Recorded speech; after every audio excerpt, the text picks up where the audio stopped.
They declared war on Earth. Then the Galactic Council watched the galaxy tremble in silence. The sky over the Pacific Ocean split open without warning. One moment, Elena Voss was guiding her aircraft through a routine night patrol. And the next, 3 burning lines tore across the stars above her. She gripped the controls tighter as her radio crackled with panicked voices from command. Something massive had entered the atmosphere, and it was not one of theirs.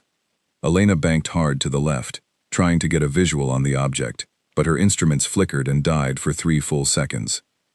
When they came back online, the radar screen showed something impossible.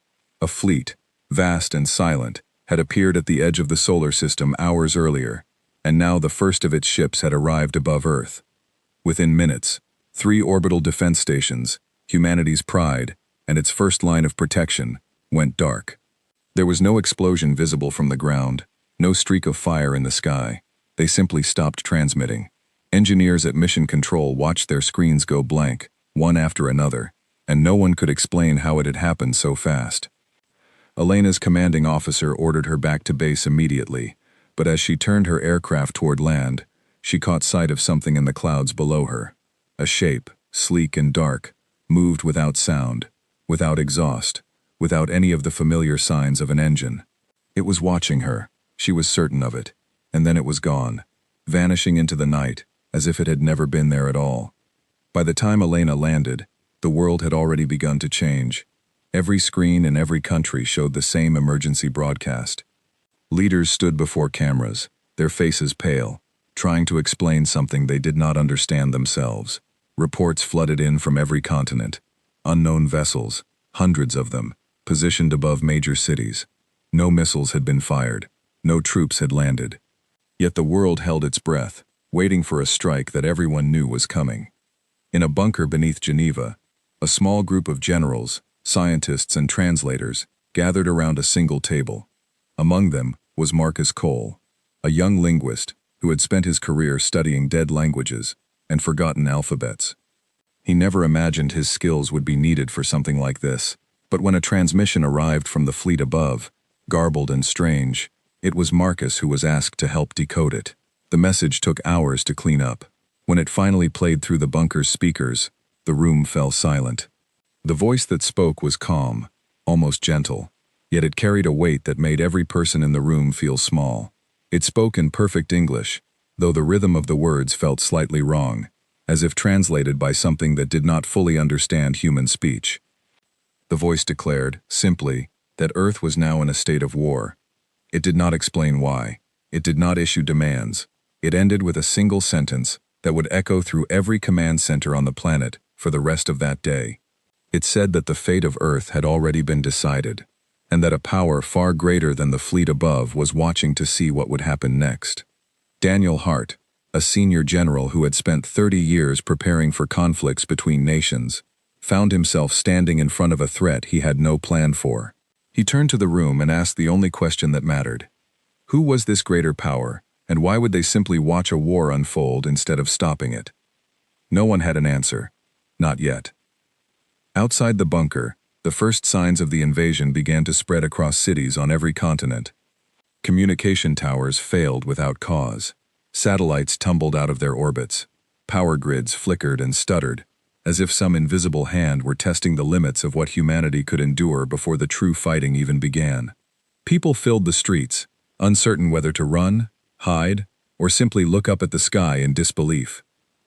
Elena was ordered to rejoin her squadron at dawn. She barely had time to process what she had seen the night before, the silent black ship, its shape moving like something both mechanical and alive.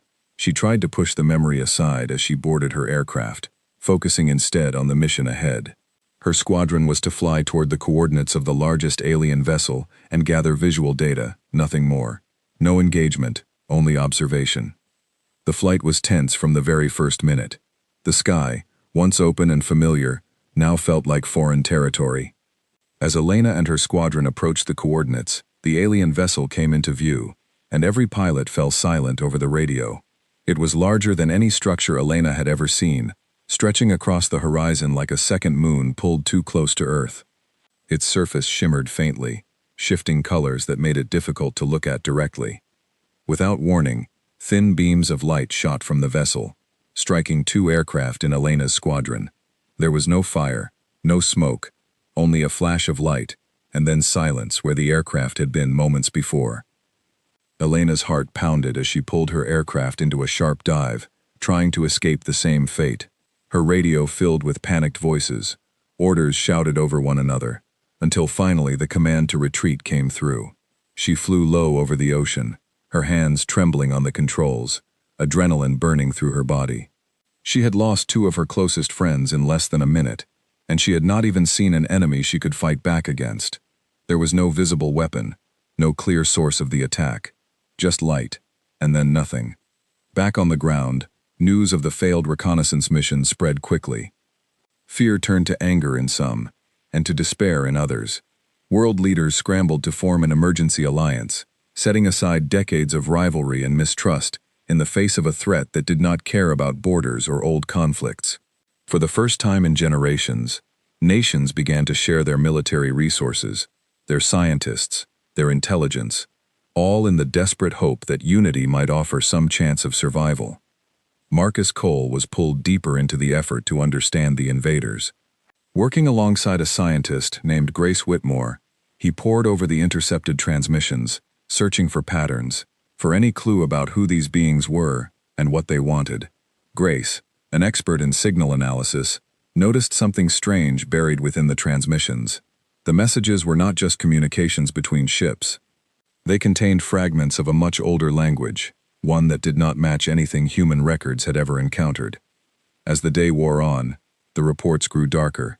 Small towns near coastal regions reported entire blocks going silent, their power and communication cut off completely, with no explanation and no visible cause. Survivors described strange lights in the sky the night before, similar to what Elena had witnessed during her patrol. It became clear that the invaders were not simply hovering above the planet. They were preparing for something, testing the world's defenses piece by piece.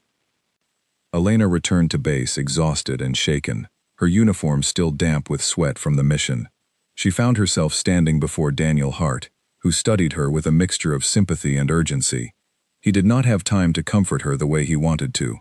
Instead, he asked her to describe everything she had seen, every detail, no matter how small. Elena did her best, though her voice caught when she spoke of the 2 aircraft that vanished in an instant. Daniel listened carefully, then shared something that made the room grow quiet once more. Intelligence from other observation posts had picked up patterns in the alien fleet's movement, patterns that suggested they were not acting entirely on their own. There were signs of hesitation, moments where ships paused as if awaiting permission before advancing further. It was a small detail, but it hinted at something greater standing behind the invaders, something with authority over them. That night, as the world braced for what might come next, a message reached the highest levels of global command, from an unexpected source. It was not from the invading fleet, but from somewhere far beyond it, a signal so faint it had almost been missed entirely. The message spoke of an ancient council, a gathering of civilizations that governed the space between stars, and it warned that Earth's actions in the coming days would be watched closely by beings far older and more powerful than the fleet currently threatening its skies. Marcus and Grace worked through the night trying to verify the authenticity of the signal, cross-referencing it against the earlier transmission from the invaders. The patterns matched in ways that could not be coincidence. Whoever, or whatever, this council was, it seemed to exist above the conflict entirely, observing rather than intervening, as if the fate of Earth were simply one more event unfolding in a much larger story. Elena could not sleep that night. She sat alone near the edge of the base, staring up at a sky that no longer felt safe or familiar. Somewhere above her, ships waited in silence, and somewhere beyond them, an ancient power watched without acting. She thought of her lost friends, of the light that had taken them in an instant, and she made a quiet promise to herself. Whatever happened next, she would not simply wait to see what fate had decided for her world. She would fight for it. In the hours before sunrise, ordinary people across the world tried to make sense of a night that had changed everything. In small apartments and quiet farmhouses, families gathered around whatever screens still worked, listening to broadcasters who struggled to hide the fear in their own voices. Shops closed early, then reopened when word spread that hoarding supplies might be wiser than waiting. Children asked their parents simple questions that no one could answer. Why were the lights in the sky still there? Why hadn't anyone made them leave? The silence from the invaders, more than anything else, made the waiting unbearable. At a small airbase not far from where Elena had grown up, an old friend of hers named Grace Whitmore prepared to leave for the Geneva facility, having been called in for her expertise in signal analysis. She paused before boarding her transport, looking up at a sky that no longer felt like her own. She thought of Elena, wondering if she had survived the first chaotic hours of contact, and hoped that whatever came next, they would both find a way through it. As dawn approached, reports came in from every corner of the globe. The invaders had begun to move, positioning themselves above key cities with a precision that suggested careful planning rather than random aggression. It was clear now that the opening moves of this conflict were over. What came next would test humanity in ways it had never been tested before, and somewhere far beyond the reach of any human eye, the Galactic Council continued to watch, waiting to see if Earth would rise to meet the challenge, or fall silently beneath it. 3 days after the first ships appeared, the city of Lonrose, a coastal metropolis that had once bustled with more than 4 million people, fell into an uneasy stillness. Streets that had never been empty were now lined with abandoned cars, their doors left open by drivers who had fled on foot. Elena Voss stood on the rooftop of a command outpost overlooking the harbor, watching smoke curl into the sky from a fire that no one had time to put out. The invaders had not launched a full assault yet, but their presence alone was enough to break the rhythm of daily life across the planet. Refugee convoys stretched for miles along every major highway, families packed into vehicles with whatever belongings they could carry. Elena had seen war zones before, but never one where the enemy remained mostly unseen, watching from above without striking, as if waiting for something. The uncertainty was almost worse than an open attack. People did not know whether to run, hide, or simply wait for an explanation that never came. Inside the command outpost, General Daniel Hart paced in front of a wall of screens, showing reports from allied nations. For the first time in his career, borders meant almost nothing. Countries that had spent decades locked in political disputes were now sharing satellite data, weapons technology, and intelligence without hesitation. It was not trust that united them, but fear, and Daniel understood that fear could hold people together only for so long before it began to tear them apart instead. Elena had been given a new assignment.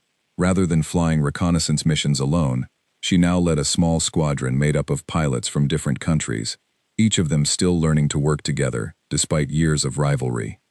Among them was a quiet young pilot named Oliver Bennett, whose calm demeanor helped steady the nerves of the others. Elena found herself relying on him more than she expected, especially after losing members of her original squadron just days before. Meanwhile, deep within the underground research facility beneath Geneva, Marcus Cole and Grace Whitmore worked tirelessly to translate more of the alien communications. The fragments they had gathered pointed to something larger than a simple invasion.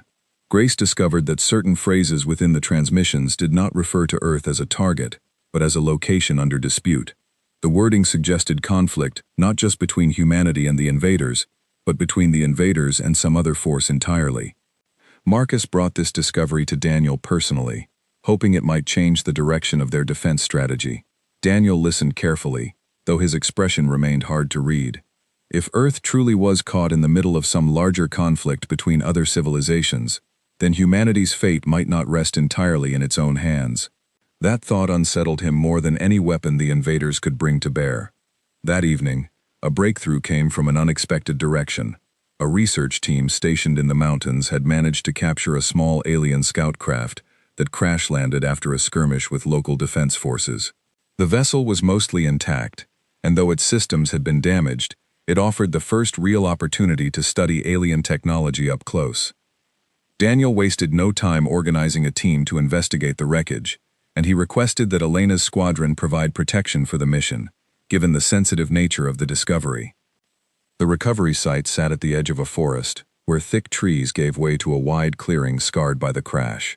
Elena flew low over the area before landing, her eyes scanning the wreckage below.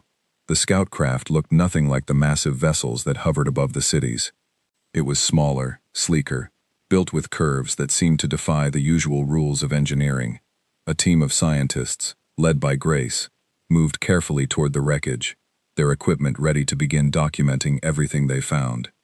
Inside the craft, Grace discovered something unexpected. Alongside damaged control panels and unfamiliar machinery, there was a small data core, still faintly glowing with residual power. She carefully removed it, aware that this single piece of technology might hold more answers than anything they had gathered so far. As she stepped back from the wreckage, a distant hum echoed through the trees, growing louder with each passing second. Elena's instincts kicked in immediately. She shouted for everyone to take cover as a shadow passed overhead, cutting through the clouds with unnatural speed. A second alien scout craft had arrived, likely searching for the one that had crashed. Elena signaled her squadron to intercept, knowing that losing the data core now would undo everything they had worked for. The skies above the clearing erupted into a tense standoff. Elena's aircraft moved with practiced precision as she and Oliver worked together to draw the alien scout away from the recovery team. The enemy craft moved unlike anything Elena had faced before, weaving through the air with impossible agility.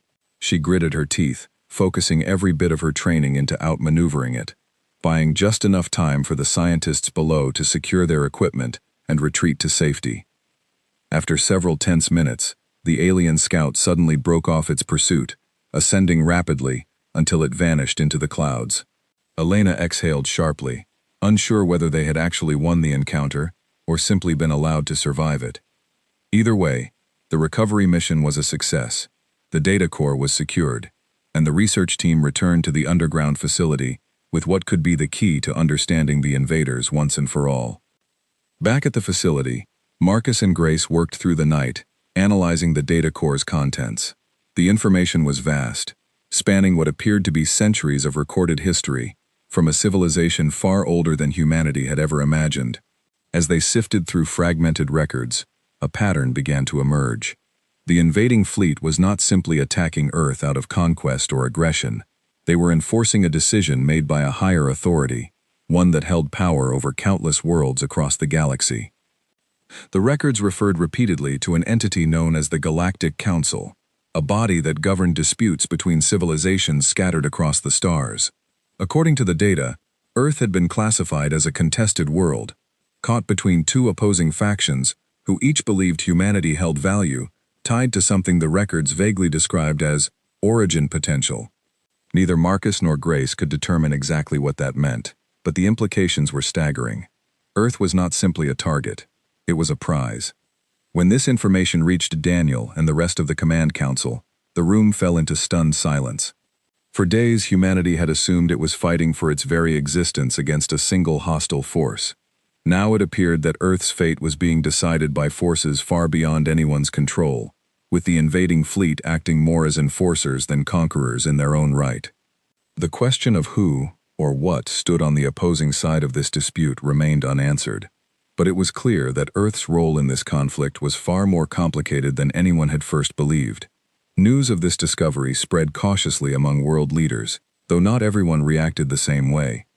Some saw it as a reason for hope, believing that if Earth was valuable to these other powers, perhaps negotiation was still possible. Others saw it as an even greater threat, arguing that being caught between two powerful factions made humanity's position more dangerous, not less. Arguments broke out during emergency council meetings, with some leaders pushing for continued resistance, while others quietly suggested that surrender might be the safer path forward. Elena found herself troubled by the growing divide among the world's leadership. She had seen firsthand what these invaders were capable of, and she could not imagine simply laying down arms and hoping for mercy. She confided in Oliver one evening as they prepared their aircraft for another patrol, admitting that she feared the growing fractures among nations might do more damage than the invaders themselves. Oliver, ever steady, reminded her that unity, no matter how fragile, was still humanity's greatest strength in this fight. Marcus, meanwhile, continued digging through the data core, searching for any mention of how previous disputes involving the Galactic Council had been resolved. What he found offered little comfort. According to the records, worlds caught in similar situations throughout history had faced only two outcomes.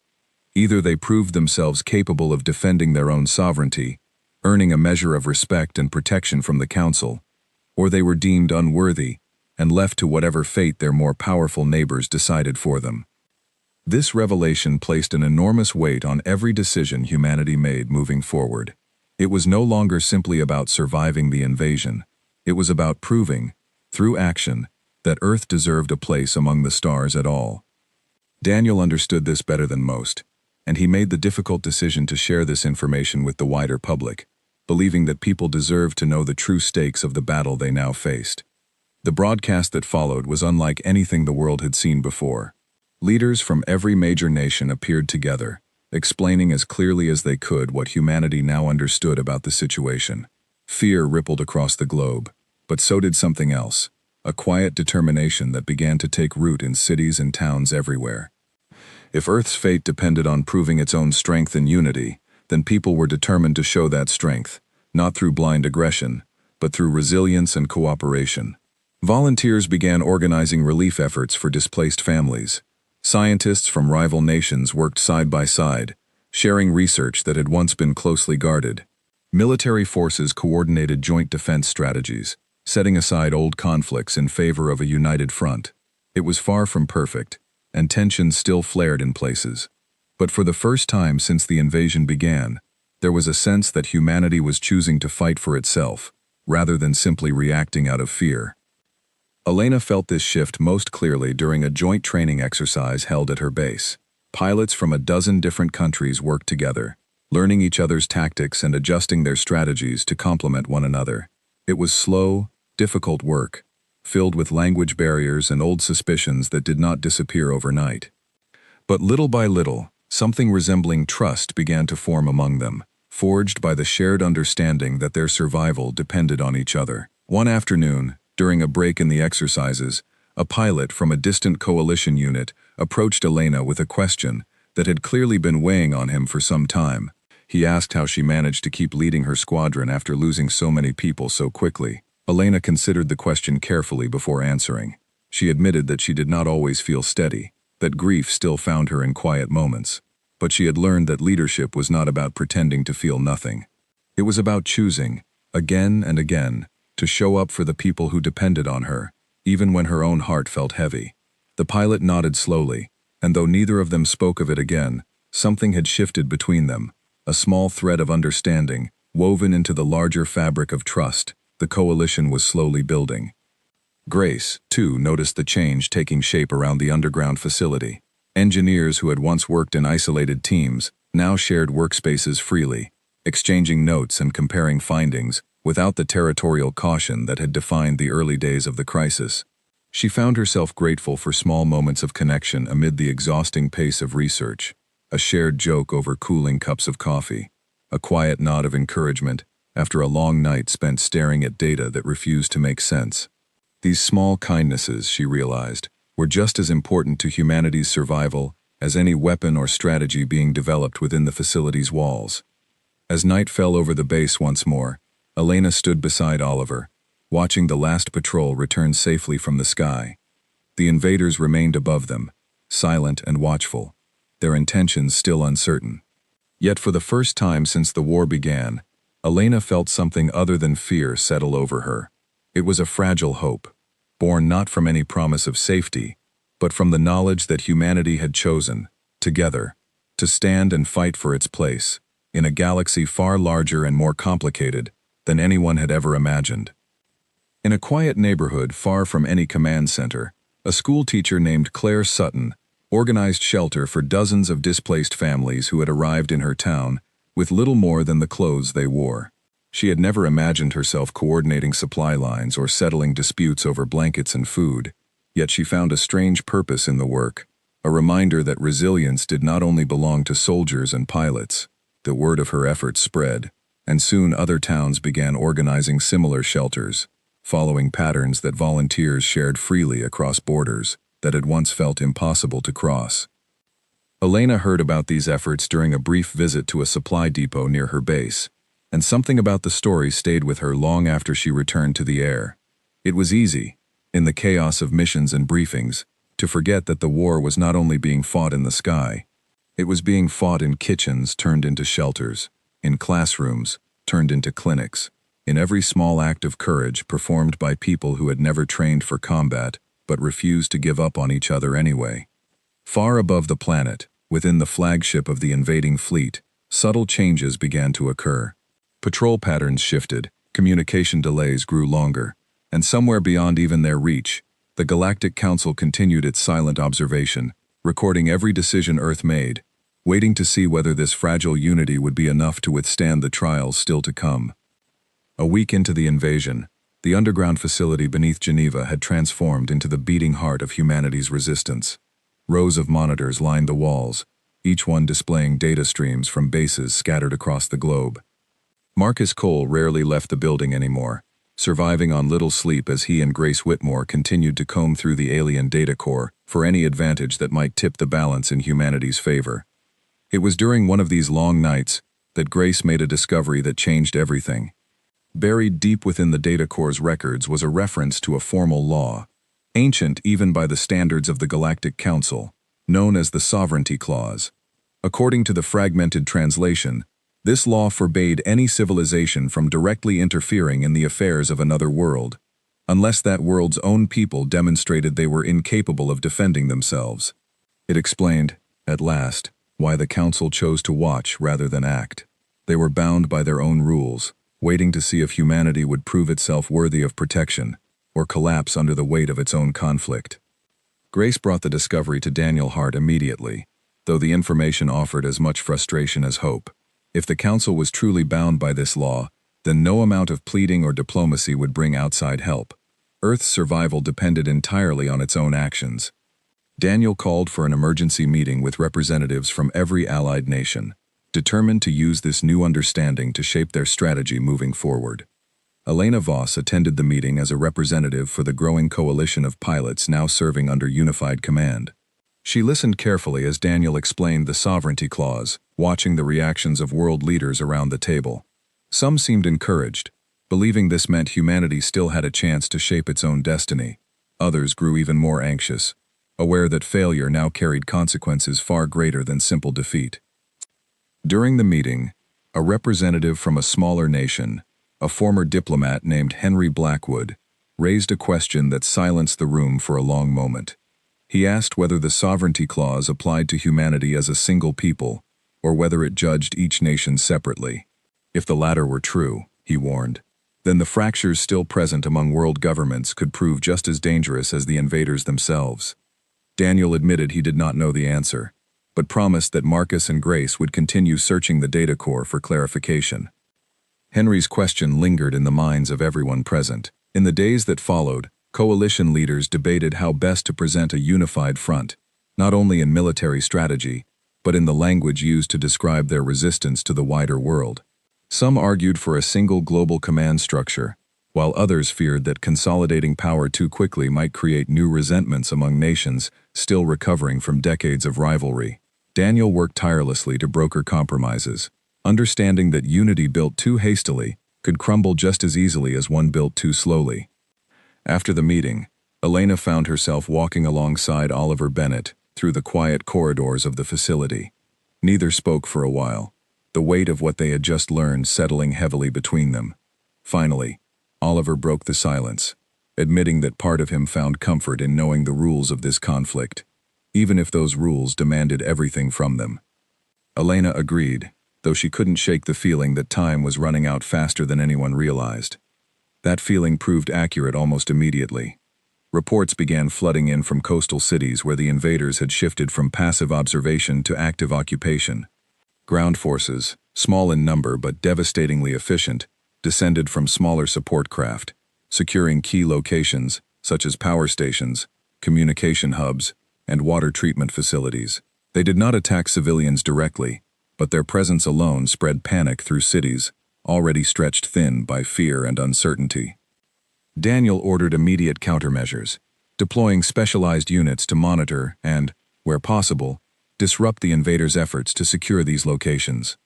Elena was assigned to lead an aerial support mission over the city of Belmore, where alien forces had taken control of a major power station just hours earlier. The mission carried significant risk, but leaving the station in enemy hands would cripple the surrounding region's ability to function. further weakening morale at a critical moment. As Elena's squadron approached Belmore, the scale of the occupation became clear. Alien support craft hovered near the power station, their surfaces shimmering faintly under the midday sun. Ground teams, a mix of soldiers and engineers from the newly formed coalition, moved carefully through the streets below, attempting to approach the station without triggering a direct confrontation. Elena provided aerial cover, her squadron weaving carefully to avoid drawing unwanted attention from the alien craft above. The operation unfolded with careful precision. Engineers managed to disable a secondary control system linked to the power station, cutting off remote access the invaders had established to monitor the facility. It was a small victory, but an important one, proving that even with limited resources, humanity could still disrupt the invaders' plans through careful strategy, rather than direct confrontation. However, the mission did not go entirely unnoticed. As the coalition forces began their retreat, one of the alien support craft shifted position, moving to intercept Elena's squadron as they prepared to leave the area. Elena's heart raced as she recognized the same eerie agility she had witnessed during the earlier scout craft encounter. She quickly signaled her squadron to scatter, hoping to avoid a repeat of the losses they had suffered during their very first mission against the invaders. For several tense minutes, Elena's aircraft danced through the skies above Belmore, narrowly avoiding beams of light that could end everything in an instant. Oliver stayed close by her side, calling out warnings as he tracked the alien craft's movements. Together, they managed to lead the pursuit away from the retreating ground forces, buying enough time for the engineers to escape safely with the data they had gathered. Eventually, the alien craft broke off its pursuit, retreating back toward the power station as if satisfied that its warning had been delivered. Elena guided her squadron back to base, exhausted but relieved that everyone had made it out alive. The mission over Belmore became a turning point in coalition strategy. It proved that direct confrontation, while dangerous, was not the only path forward.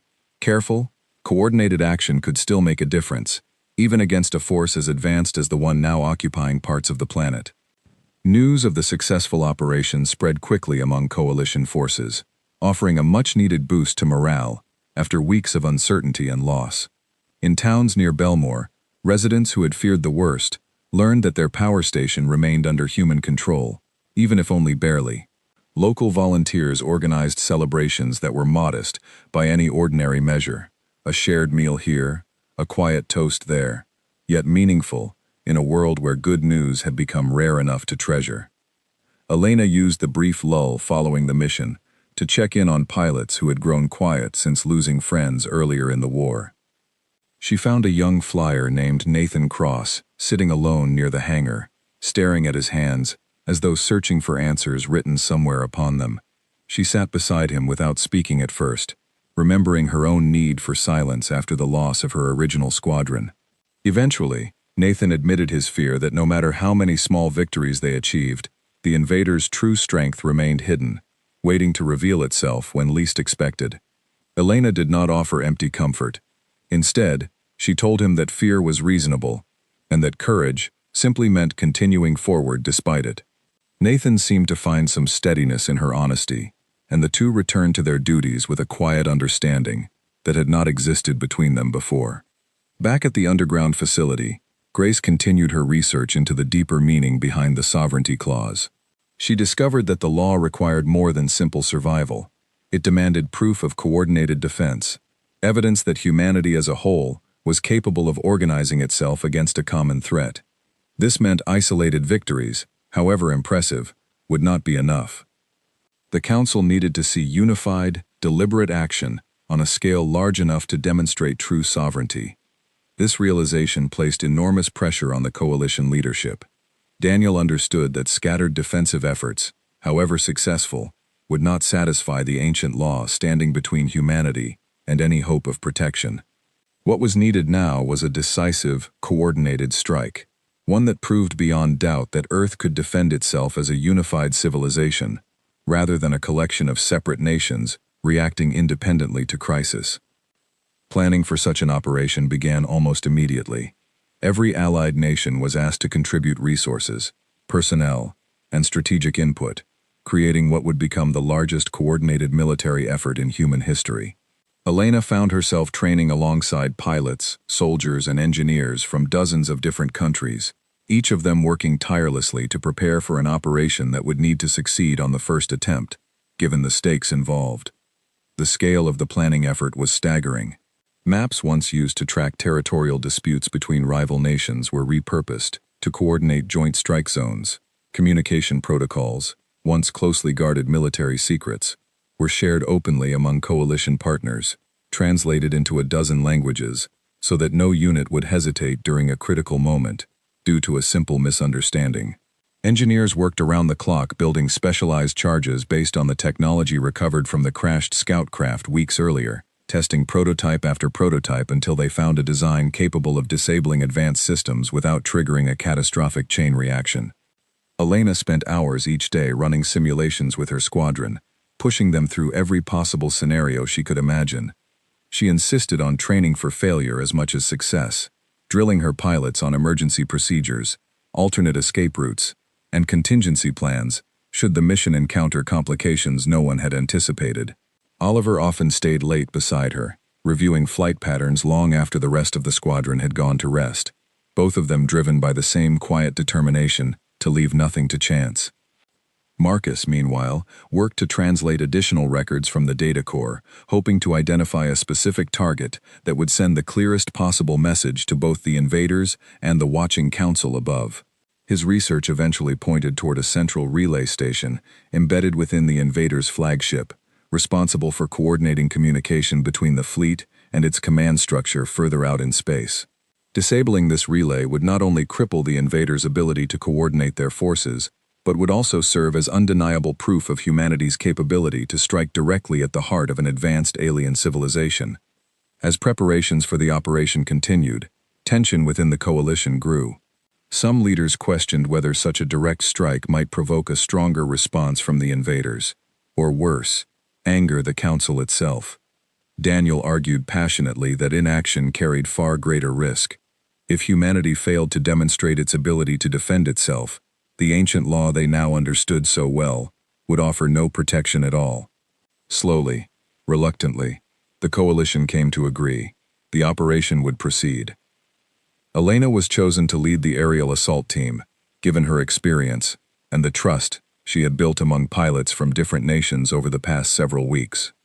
She spent long nights reviewing flight patterns, coordinating with ground forces, and studying every scrap of information Marcus and Grace had gathered about the flagship's defenses. The pressure was immense, but Elena found a strange sense of calm settling over her as the mission drew closer.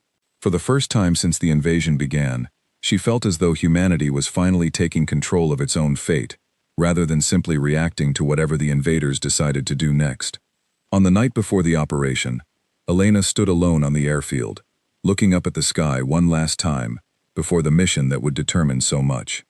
Oliver joined her quietly, standing by her side without saying a word for a long while. Finally he spoke, admitting that whatever happened tomorrow, he was grateful to have fought alongside people willing to stand together, rather than face this threat alone. Elena nodded, feeling the same quiet gratitude settle within her. Grace spent the final hours before the operation reviewing every scrap of data one last time, determined not to overlook any detail that might affect the mission's outcome. Marcus stayed beside her, offering support in whatever small ways he could, fetching coffee, double-checking translations, and reminding her to rest even when she insisted there was no time. Their partnership, forged under the pressure of impossible circumstances, had grown into something neither of them had expected, a quiet trust built on shared purpose rather than shared history. Daniel spent that same night speaking individually with coalition leaders, reassuring some, challenging others, and doing everything in his power to ensure that when the operation began, every nation involved understood exactly what was at stake. He knew that success would require more than skilled pilots and clever engineering. It would require every participating country to hold firm, resisting the temptation to retreat into old suspicions the moment the mission grew difficult. As dawn approached, coalition forces from every corner of the globe began moving into position. Ground teams prepared diversionary strikes near key alien installations, while naval forces positioned themselves to support the aerial assault from a safe distance. Elena led her squadron toward the coordinates of the flagship, her heart steady despite the enormity of what lay ahead. Somewhere far above, within the vast silence of space, the Galactic Council continued its endless watch, waiting to see whether this fragile, newly united world would finally prove itself capable of standing on its own. The morning of the operation arrived with a stillness that felt almost unnatural. Elena Voss sat in the cockpit of her aircraft, running through her final checks, as the first light of dawn spread across the airfield.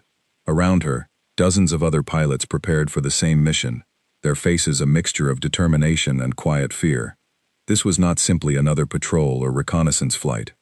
This was the operation that would decide whether humanity had earned the right to defend itself, or whether it would be left to whatever fate the invaders and the council above had already planned. Oliver Bennett's voice came through her radio, steady and calm despite the tension in the air. He confirmed that his squadron was in position, ready to provide support the moment Elena gave the signal. Elena took a deep breath, glancing one last time at the tactical map displayed on her console. The plan was simple in concept, though incredibly difficult in execution. Coalition forces would launch coordinated diversionary strikes at several locations across the globe, drawing the invaders' attention away from the primary target, while Elena's squadron approached the flagship directly, aiming to disable its central communication relay. At exactly the agreed moment, reports began coming in from around the world. Ground forces in 3 different countries launched simultaneous strikes against smaller alien installations, creating exactly the kind of confusion the coalition had hoped for. Alien support craft scrambled to respond, pulling attention away from the space surrounding the flagship. Elena watched the tactical display shift in real time, feeling a strange mixture of relief and dread as the path toward the flagship began to open before her squadron. Daniel Hart monitored the operation from the underground facility, his eyes fixed on the screens showing live updates from every front. Marcus and Grace stood nearby, having spent countless hours preparing the technical data that would guide Elena's squadron toward the exact location of the relay system hidden deep within the flagship structure. Every piece of information they had gathered now rested on the success of this single mission. The command center buzzed with quiet urgency as reports streamed in from every corner of the operation. Coordinators tracked the diversionary strikes with careful precision, adjusting timing whenever a unit encountered unexpected resistance. Henry Blackwood, present as an observer on behalf of the smaller nations contributing to the effort, watched the unfolding operation with a mixture of pride and apprehension, aware that the outcome of the next few hours would shape the future of every country represented in that room. As Elena's squadron approached the flagship, its true scale became overwhelming. What had seemed massive from a distance now stretched endlessly in every direction, its surface marked with strange patterns of light that pulsed gently, almost like a heartbeat. Elena forced herself to focus, guiding her aircraft toward the coordinates Marcus had provided, praying silently that the diversionary strikes elsewhere would hold the invaders' attention long enough for her team to complete their mission. Behind her, Nathan Cross flew in tight formation, having earned a place in the assault team after his conversation with Elena days earlier. He had asked to be included, insisting that he needed to prove to himself that fear did not have to control him. Elena had hesitated before approving the request, aware of the risk, but she recognized something of her own determination reflected in his request, and in the end she trusted him to hold his position when it mattered most. The first sign of trouble came sooner than expected. A cluster of smaller alien craft broke away from their assigned positions, moving to intercept Elena's squadron despite the ongoing distractions across the globe. Elena's pulse quickened as she called out evasive maneuvers, watching as her pilots scattered in coordinated patterns designed to confuse and outmaneuver the pursuing craft. It was a delicate balance, staying close enough to complete the mission while avoiding direct confrontation that could end everything before they even reached their target. Oliver's voice crackled through the radio again, warning of additional craft approaching from the flagship's lower section. Elena adjusted her course sharply, weaving between bursts of light that streaked past her aircraft with terrifying precision. She caught sight of one of her fellow pilots losing control after a near miss, forcing her to make a split-second decision. She broke formation slightly, providing cover long enough for the pilot to stabilize and rejoin the group, even as more enemy craft closed in around them. Despite the mounting pressure, Elena's squadron pressed forward, reaching the designated entry point along the flagship's outer hull. According to Marcus's research, a weak point existed within the ship's defensive shielding near the relay's location, created by the very ship they had recovered weeks earlier during the scout craft encounter. Elena guided her aircraft toward this point, her hands steady despite the chaos surrounding her. As the squadron breached the flagship's outer defenses, they encountered a new challenge entirely: interior corridors, wide enough to allow smaller support craft to maneuver, stretched out before them, lit by the same pulsing light that covered the ship's exterior. Elena had never imagined flying through the interior of an alien vessel, yet here she was, guiding her aircraft through narrow passages, with only seconds to react to each new obstacle that appeared. Grace's voice came through the radio from the command center, guiding Elena and her team toward the exact location of the relay system. The path ahead grew increasingly dangerous, with automated defenses activating along the corridors in response to the intrusion. Elena narrowly avoided one such defense, feeling the aircraft shudder as a burst of energy grazed its wing. She gritted her teeth, pushing forward despite the damage, knowing that turning back now was not an option. Finally, Elena's squadron reached the heart of the flagship, where the central relay system stood exposed within a massive chamber, unlike anything she had ever seen. The structure pulsed with the same eerie light that covered the rest of the ship, humming with power that seemed to vibrate through the very air around them. Elena signaled for her team to begin the final phase of the mission, deploying specialized charges, designed by coalition engineers, to disable the relay, without triggering a larger, more catastrophic reaction within the ship. As her team worked quickly to place the charges, Elena noticed movement at the far end of the chamber. A new wave of alien defenders emerged, moving with a coordinated precision that suggested they were far more organized than the scattered forces they had encountered earlier. Elena's stomach tightened as she realized this final defense would be the most difficult challenge yet, standing between her team and the successful completion of their mission. The battle that followed within the chamber was unlike anything Elena had experienced throughout the entire war. Her squadron fought not just to complete the mission, but simply to survive long enough to see it through. Oliver stayed close beside her, covering her position as she guided the final charge into place. Explosions of light and energy filled the chamber, forcing Elena to rely on instinct and training honed over years of flying, pushing her aircraft to its absolute limits. Just as the last charge was set, one of Elena's pilots called out a warning that the primary defense system for the entire chamber was beginning to activate, threatening to seal them inside before they could escape. Elena made the difficult decision to trigger the charges immediately, rather than risk the timed detonation sequence they had originally planned. She gave the signal, watching as her team scrambled toward the exit point they had used to enter the chamber. The resulting detonation shook the entire flagship, sending a wave of energy rippling through the corridors around them. Elena fought to maintain control of her aircraft, as the structure around her began to shift and groan under the stress of the explosion. She guided her squadron through the chaos, dodging debris and collapsing sections of the ship as they raced toward the exit point, uncertain whether they would make it out in time. Outside the flagship, coalition forces monitoring the operation watched in tense silence as reports of the explosion reached command centers around the world. Daniel gripped the edge of his console, his eyes fixed on the tactical display, waiting for confirmation that Elena's squadron had made it out safely. Marcus and Grace stood beside him, their hands clasped tightly together as they awaited news of the mission's outcome. Elena's aircraft burst free from the flagship's outer hull just as a second, larger explosion rippled through the ship's central structure, confirming that the relay system had been successfully destroyed. She allowed herself a brief moment of relief before turning her attention to accounting for the rest of her squadron. Most had made it out, though not all.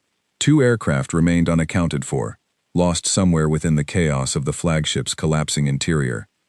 The cost of the mission became clearer as coalition forces began assessing the damage across every front.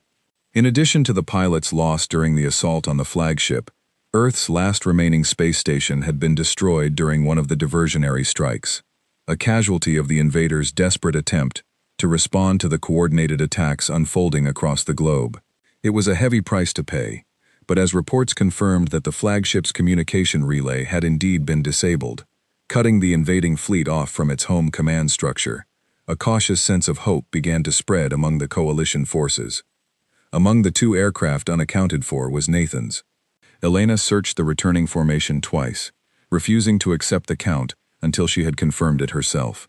When his aircraft finally emerged from the smoke trailing the flagship's collapsing hull, badly damaged but still flying, relief washed over her so suddenly that she nearly lost control of her own controls for a moment. Nathan's voice, shaking but alive, confirmed over the radio that he had managed to eject from his primary system's failure just long enough to limp his aircraft home. Elena allowed herself a small, tired smile, grateful for at least one piece of good news amid the wreckage of the day. Elena returned to base later that day, exhausted both physically and emotionally from the mission.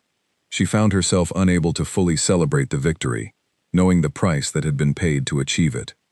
Oliver found her sitting quietly near the edge of the airfield, staring out at the horizon, where smoke still rose faintly from the distant battle. He sat beside her without a word, offering quiet companionship rather than empty reassurances. Back at the underground facility, Marcus and Grace worked to confirm the full impact of the mission's success. With the relay destroyed, the invading fleet's ability to coordinate with its home command structure had been severely disrupted. Reports from around the world indicated a noticeable shift in the invaders' behavior, their movements growing more erratic, their support craft retreating from several occupied locations without clear explanation. It seemed, for the first time since the invasion began, that humanity had struck a blow significant enough to disrupt the invaders' carefully coordinated strategy. Daniel called for an emergency meeting with coalition leaders, determined to build on the momentum of this hard-won victory. Yet even as plans began forming for the next phase of the resistance, an unexpected development brought the meeting to a sudden halt. Sensors from every major observation post around the world began detecting a massive shift in energy readings, emanating from high orbit, far beyond the position of the invading fleet. Grace rushed to confirm the readings, her hands trembling slightly as she cross-referenced the data against everything they had learned from the alien data core. What she found sent a wave of stunned silence through the command center. The readings matched patterns associated with the Galactic Council itself, suggesting that after weeks of silent observation, the ancient body governing the fate of countless worlds was finally preparing to make its presence known. Elena, still recovering from the exhaustion of the day's battle, was summoned back to the command center immediately upon receiving the news.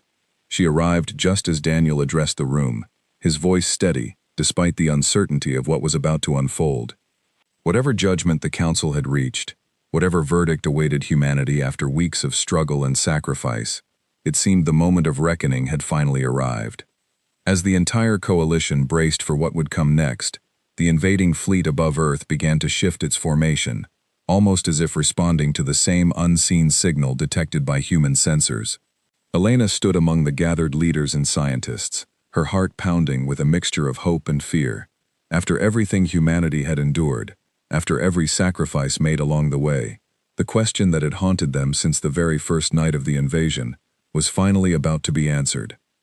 The energy readings continued to build throughout the night, spreading across every observation post around the world until even ordinary citizens, stepping outside their homes, could see a faint shimmer forming high above the atmosphere. Elena stood on the airfield alongside Oliver Bennett, both of them staring upward as the sky itself seemed to change, streaks of soft light weaving slowly across the darkness, like something drawn by an unseen hand. Inside the underground facility, Marcus Cole and Grace Whitmore worked frantically to interpret the growing energy signature, cross-referencing it against every fragment of information they had gathered from the alien data core. Grace confirmed what many had already begun to suspect. This was not another attack. The patterns matched something entirely different from the invading fleet's technology, a presence far older, far more advanced, and far more deliberate in its arrival. Daniel Hart called every coalition leader into an emergency session, his voice carrying the same mixture of caution and hope that had guided humanity through the darkest weeks of the war. He reminded everyone gathered that whatever was about to happen, humanity had done everything within its power to prove itself capable of standing together. Now all they could do was wait and see whether that effort would be enough. As dawn broke over the horizon, the shimmering light above intensified, coalescing into a massive shape that slowly became visible even in daylight. It was unlike anything the invading fleet had shown them, smooth and radiant, its surface reflecting the sunlight in patterns that seemed almost alive. Elena watched from the airfield as the shape settled into a stable position high above the planet, larger than anything humanity had ever built or imagined. In towns and cities across the world, people stepped outside despite the uncertainty, drawn by an instinct they could not quite explain. Claire Sutton stood among the families she had sheltered for weeks, watching the light above with a strange calm settling over the crowd around her. Even the children, who had grown used to hiding indoors at the first sign of movement in the sky, stood quietly beside their parents, sensing that whatever was happening now felt different from the fear that had defined the weeks before. A transmission followed shortly after, reaching every corner of the globe simultaneously, broadcast through channels no human technology had ever been able to access. The voice that spoke was different from the one that had declared war weeks earlier. It carried a depth and clarity that seemed to resonate directly within the mind of every listener, calm and measured, yet undeniably powerful. The voice identified itself as a representative of the Galactic Council, confirming what humanity had already begun to suspect through weeks of careful research and desperate struggle. It explained, in simple terms, that Earth had indeed been caught in a dispute between two factions, each believing humanity held significance tied to its unique potential for growth and development. The invading fleet, it revealed, had acted as enforcers for one side of this dispute, testing humanity's resolve under the ancient laws that governed such conflicts throughout the galaxy. Marcus listened intently as the message continued, his hands trembling slightly, as he transcribed every word for the historical record.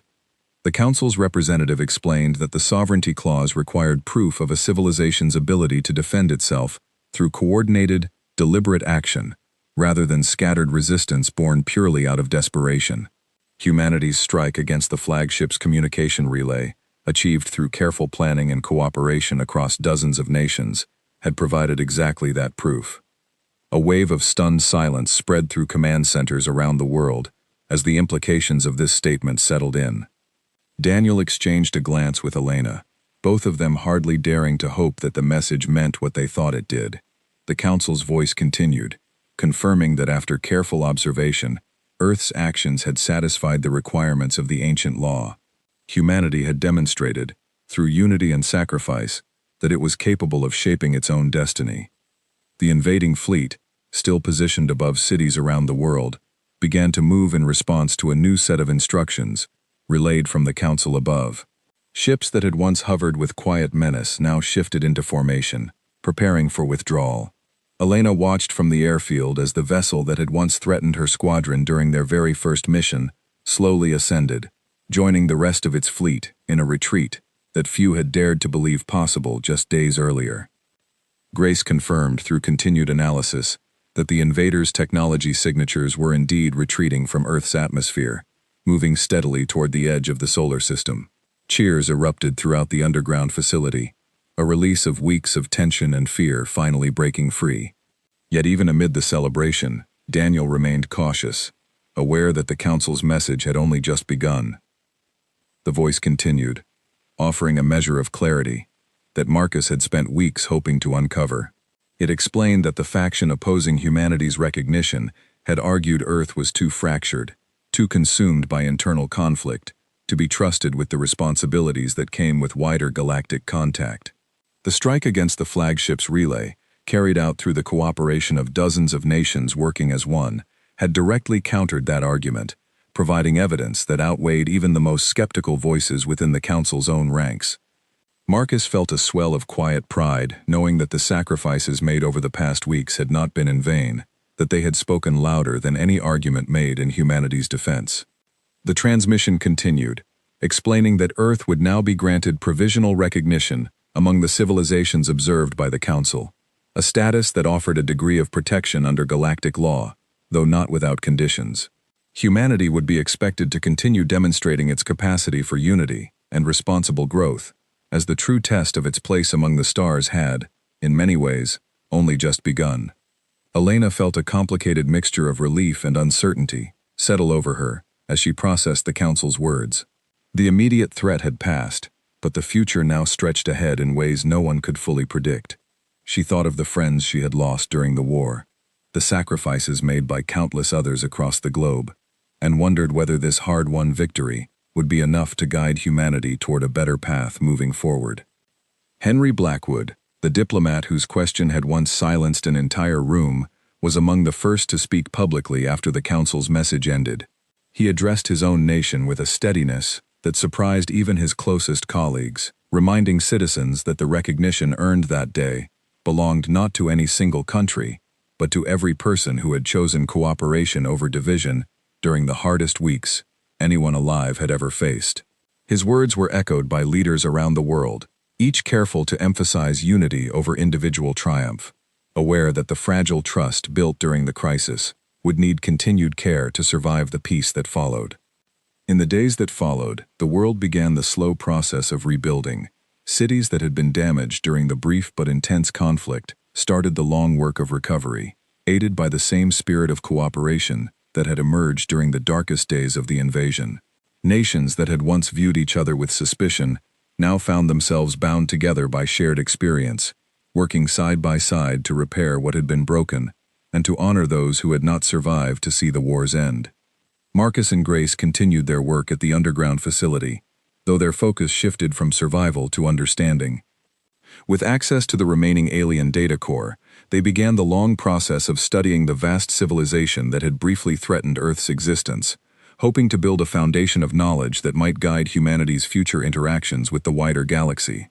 Their research revealed glimpses of a universe far larger and more complex than anyone had previously imagined, filled with civilizations both ancient and new, each navigating their own path under the watchful eye of the Council. Elena, meanwhile, found herself adjusting to a strange new reality. The skies that had once felt threatening now carried a different kind of weight, a quiet reminder that Earth was no longer alone in the universe. She continued her work with the Coalition, now focused on strengthening humanity's defenses and preparing for a future where contact with other civilizations might become more common, rather than an isolated and terrifying exception. Nathan Cross, having recovered fully from the injuries sustained during the assault on the flagship, chose to remain with the Coalition's newly formed training division, teaching younger pilots the lessons he had learned under Elena's guidance. He often told his students that courage was not the absence of fear, but the decision to act despite it, a lesson he credited to a quiet conversation on an airfield during one of the war's darkest weeks. Elena, hearing second-hand accounts of his lessons, felt a quiet pride knowing that something good had grown out of such a difficult time. Oliver remained close by her side throughout this transition, their bond strengthened by everything they had endured together. During a quiet evening at the airfield, months after the Council's message had first reached Earth, Oliver admitted that he sometimes still found himself looking up at the sky, half expecting to see the shadow of an alien ship appear once more. Elena understood the feeling well, though she found herself looking upward now with a different kind of curiosity, wondering what other wonders and challenges awaited humanity beyond the edge of their own world. Daniel Hart, promoted to oversee a newly formed international council dedicated to coordinating Earth's ongoing relationship with the wider galaxy, worked tirelessly to ensure that the unity forged during the war would not fade once the immediate crisis had passed. He often reminded coalition leaders that the Council's warning had been clear. Provisional recognition was not a guarantee, but an opportunity, one that would need to be earned again and again as humanity continued to grow and evolve. As the first anniversary of the invasion's end approached, a memorial was held in the city of Lonrose, where so many of the earliest battles had taken place. Elena stood among survivors, coalition leaders, and grieving families, listening as speeches honored those who had given everything to protect a world that had, against all odds, managed to prove itself worthy of survival. She thought of the 2 aircraft lost during her very first mission, of the pilots who never made it out of the flagship's collapsing corridors, and of the countless others whose names would forever be tied to humanity's fight for its place among the stars. Marcus, standing nearby with Grace, reflected quietly on how far they had come since that first chaotic night, when he had been asked to translate a message he barely understood. The data core they had recovered continued to yield new insights almost daily, each discovery adding another piece to the puzzle of humanity's newfound place within a much larger, more complicated universe. He knew there was still so much to learn, So many questions left unanswered about the origin potential the Council had once mentioned, and about the other civilizations who had shown interest in Earth's fate. Grace, watching the crowd gathered at the memorial, thought of Claire Sutton and the countless volunteers who had never fired a weapon or flown an aircraft, yet whose quiet determination had held communities together when everything else seemed to be falling apart. She had come to believe, more firmly than ever, that the unity the Council had recognized was built not only from moments of dramatic sacrifice, but from thousands of smaller acts of care, carried out by ordinary people across every corner of the world. It was a lesson she hoped humanity would carry forward, long after the memory of ships in the sky had begun to fade. As the memorial ceremony drew to a close, Elena found herself standing apart from the crowd, looking up at a sky that had once brought only fear, but now carried a quiet sense of possibility. She thought about everything humanity had learned during those difficult weeks, about the strength found in unity, and about the responsibility that now rested on every shoulder to continue proving that Earth deserved its place among the stars. Somewhere far beyond the reach of human eyes, within the vast and ancient halls of the Galactic Council, Earth's case had been formally recorded, its future now intertwined with the fate of countless other worlds scattered across the galaxy. The trial that had begun with fear and uncertainty had ended, for now, in cautious hope.